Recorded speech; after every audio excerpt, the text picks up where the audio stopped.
Hello and welcome to a Firstpost POV. It's been more than 2 days since the US military launched that daring operation into Venezuela and captured their president Nicolas Maduro and his wife and flew them over to New York. Yesterday, Maduro made his debut in a courthouse in New York where he pled not guilty, and he also said that he's a decent man and the president of the country. Meanwhile, back in Venezuela, Maduro's deputy, that's Delcy Rodriguez, has taken charge as the acting president of the country, and all eyes are on her. The US seems to think they can intimidate and force her to do their bidding. But if she doesn't, what options does the United States have? Joining me now to discuss the situation in Venezuela and specifically the role of Delcy Rodriguez as well is Mr. Temir Porras, who's the former Deputy Foreign Minister of Venezuela and was also an advisor to the now ousted President, Mr. Maduro. Thank you so much, sir, for speaking to us on Firstpost. Thank you very much for having me. Let's start with some of the basics of what's happening in Venezuela. Trump says he and the United States military are running the country, but it seems like the regime of Mr. Maduro is very much intact and ruling the country. What's the situation? Who is actually in charge back in Venezuela? Yes, absolutely. Your depiction of the situation is right. The institutions in Venezuela remain in place. The decision has been made by both the Trump administration and the Venezuelan political forces and its government to favor stability. Of course, after the attack, after the shock that represented for the country, it is a good news somehow that the decision has been made to favor stability, continuity, because the risk, to be honest, would be that the civil unrest happened in the aftermath of the US attack, that the Venezuelan military, for instance, could fracture, and that we could engage in a very negative trajectory as we have witnessed in previous US interventions in other oil-producing countries. We have in mind Iraq, we have in mind Libya. So I think that thus far, this reasonable option has prevailed. The objectives of the Trump administration, they made it very clear, are to have access to Venezuela's oil industry. And that is why they're favoring stability. But not only that, Mrs. Delcy Rodriguez is thought to be the one that can both guarantee the unity and the stability internally. And at the same time, she's very knowledgeable of the oil sector and the economy, since she was previously the oil minister in the country and had been in charge of the reforms that somehow kept the Venezuelan economy afloat during the harsh times of US sanctions. So once again, this might be described as a pragmatic, as a realpolitik choice, but it seems to be the one that guarantees both the integrity of Venezuela and the stability of the region. Right. There is some reporting in US media right now that seems to suggest there were some back-channel talks with the administration in Venezuela before these operations, and perhaps that Mrs. Delcy Rodriguez was seen as someone who could lead the transitional government. Now, this does beg the question, were there factions or people within the Maduro regime or within his cabinet who perhaps were open to the idea of this operation to remove Maduro as a sort of off-ramp for the United States? The regime stays in place, but the president goes. Is that a situation that perhaps played out before this operation? Well, the reality is that talks happened for years. There were constant contacts between, even under President Maduro, between Venezuela and the United States. There was even a formal negotiation that was mediated by the state of Qatar. And what is to be pointed out is that the heads of the delegations on the two sides were, on the one hand, Mrs. Rodriguez. It is also to be noted that she has a brother who is the head of the National Assembly. He's a very powerful man, Mr. Jorge Rodriguez, who was very much involved in these negotiations. And on the US side, the delegation was headed by Mr. Rubio. So these people know each other. They have had contacts for months. Somehow the trust the mutual trust has been cemented through those talks. So I don't think there is any need for a conspiracy theory or imagining that there needs to be necessarily a conspiracy within the cabinet. These contacts were on the table, very open, even if discreet. I believe that the concessions that are requested from Mrs. Delcy Rodriguez today were those that were very much on the table under President Maduro. President Maduro was also willing to engage in a normalization of relations with the United States, but it has been the decision of the Trump administration that something needed to change, and the decision was to remove, extract, abduct President Maduro and take him to the United States, and then talk to Delcy Rodriguez. But the conversations about what is happening now were happening before, even with the blessing of President Nicolas Maduro. Venezuelans and the people in charge in Caracas has always have in recent years been willing to normalize the relations with the United States. It is the United States that somehow have put conditions for that normalization. You spoke about concessions that the new president is also willing to make, that you said Maduro was also willing to make in the first place. Does that include oil? Because it seems like a major point that President Trump keeps hammering on, that American oil companies will go to Venezuela, they'll invest money, they'll make profits, and they'll bring it back home. Do you see Delcy Rodriguez and her acting interim government agreeing to those demands and welcoming U.S. oil companies? Absolutely. It is all about oil. All these speculations that the U.S. administration was seeking to restore democracy or, shape the Venezuelan political landscape. Well, now we can see we have had, once again, a lesson of realpolitik. It is all about oil.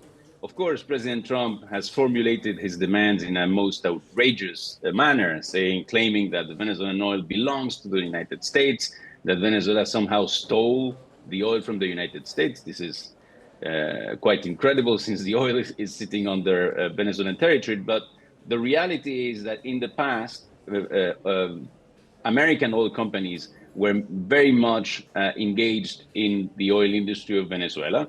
In recent years, with a more nationalistic approach, it was the national oil company of Venezuela that was in charge of operating the oil industry. What the Americans want, yes, is the return of U.S. companies. There is only one company in Venezuela, a U.S. company that is operating, that is Chevron, a major oil company. But ExxonMobil and ConocoPhillips, for example, withdrew from the country almost 2 decades ago, and are now, of course, poised to return to the country and operate, I would say, in a more favorable manner. You know, this is an extractive industry, a rent producing industry. Therefore, what the Americans are seeking, of course, is to have a much more favorable deal for the U.S. companies. What needs to be said is that the oil industry today is under U.S. sanctions. It is the U.S. that has imposed restrictions on the functioning of the Venezuelan oil industry, and it is to be expected that they will wind down these sanctions and, of course, allow the oil sector to operate more freely, and, of course, foreign investments to flow into the country. But again, this needs, as a prerequisite, the country to operate in a stable manner. Therefore, the pragmatic decision that has been made. On the flip side, though, if the sanctions are not lifted and if the Trump administration feels that Mrs. Rodriguez and her new government is not playing ball, do you perhaps foresee more military action from the United States? Because President Trump did say multiple times there can be a second wave, your fate will be worse than Maduro's if you don't listen to us. So the rhetoric is still very much high. So if the regime does not do Trump's bidding, do you foresee more military action on Venezuela? Well, this is, of course, a possibility, but this would be a disaster. And it wouldn't even play in the U.S. interests. As I mentioned, it is all about oil. So operating in a country, if there was a full-blown U.S. invasion, we know how that goes. Venezuelan armed forces could fracture. Venezuela has a large border with Colombia, a country that has experienced civil unrest since the 1940s.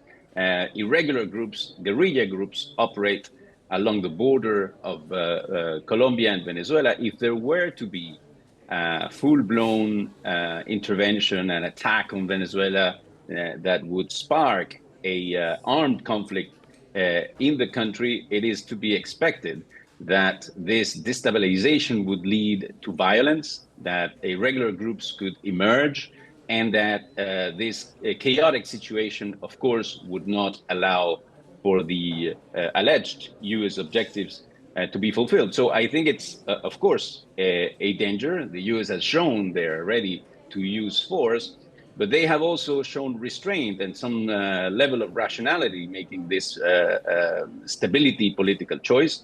It is to be expected and hoped that these will hold.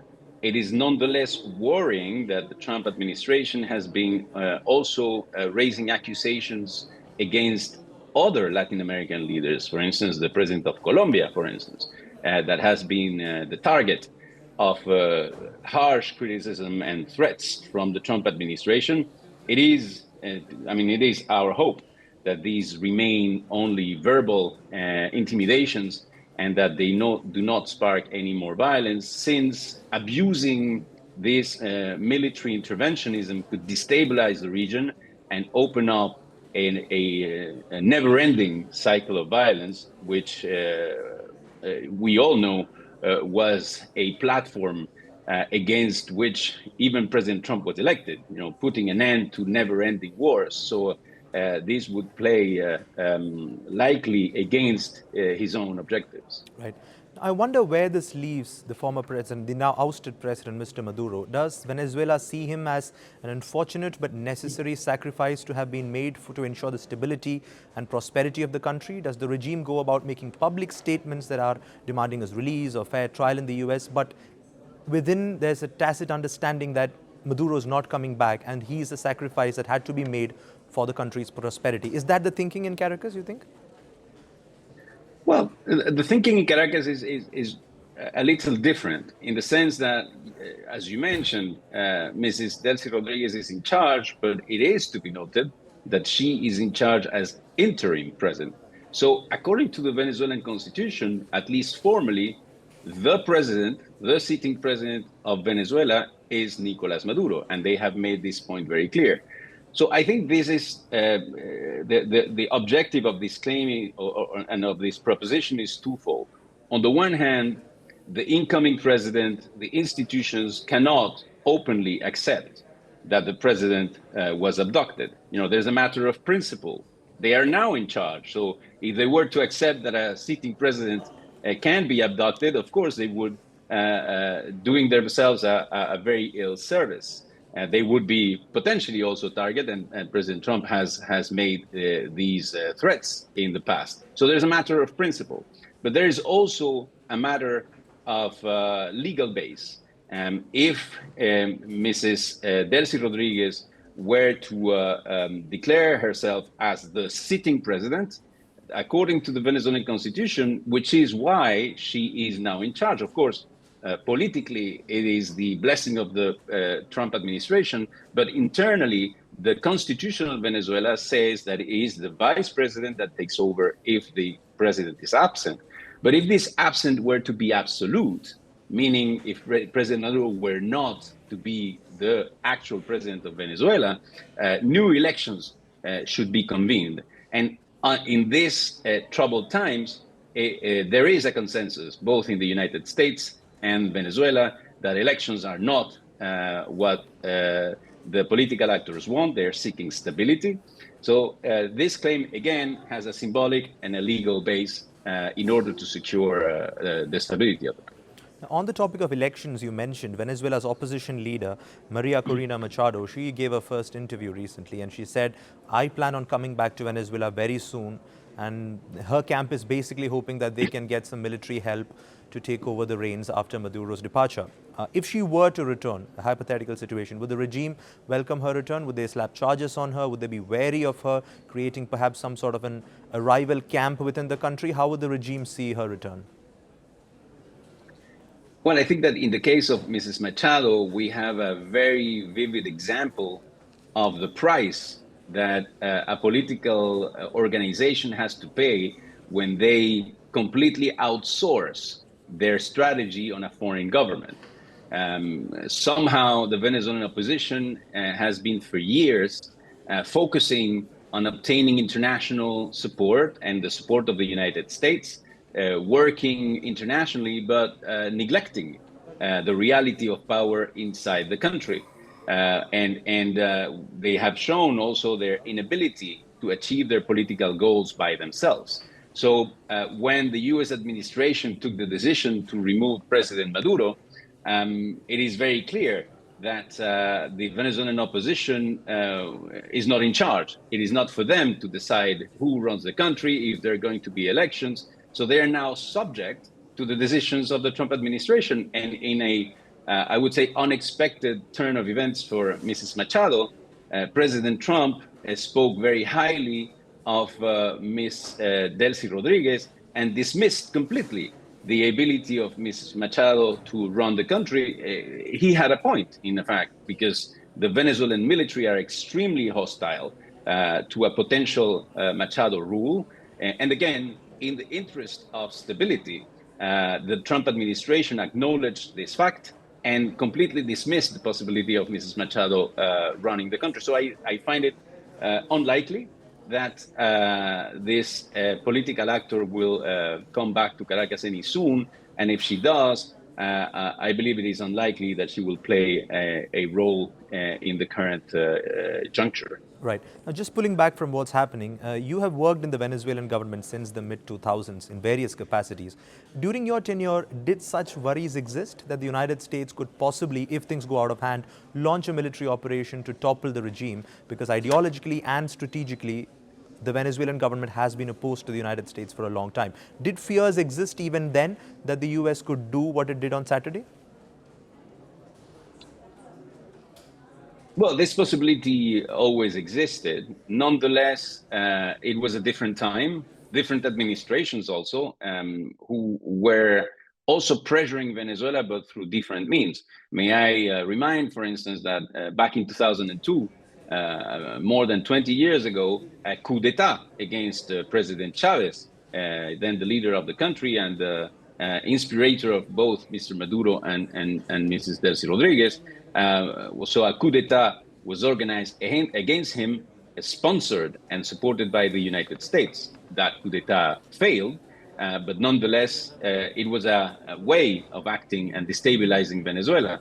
Several actions as the blockade of the oil industry in Venezuela also in 2002, 2003, the financing of opposition organizations, and of course the open antipathy in international organizations against the government of Venezuela. But back then the situation was different. I think most US administrations have acknowledged the fact that an armed intervention in Latin America is extremely dangerous, is potentially destabilizing.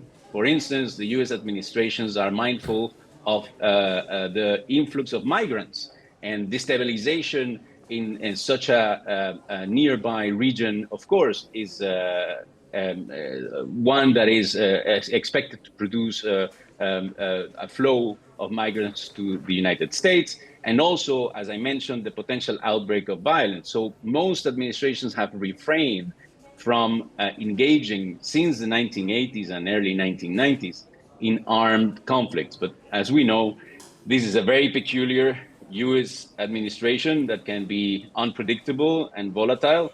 Hopefully, they will refrain from further armed interventions in the region. Right. Well, I think the biggest takeaway from this conversation is that even though Maduro is gone, clearly the interest right now of both the Americans and the Venezuelans seem to be to find stability first and to ensure there's no lawlessness and violence on the street. And for that, Vice President and now acting President Delcy Rodriguez seems to be the safe bet. We'll see how her approach towards America changes and how approach to her situation domestically also evolves. Nonetheless, thank you so much, Mr. Temir Porras, for speaking to us in Firstpost. Thank you for having me.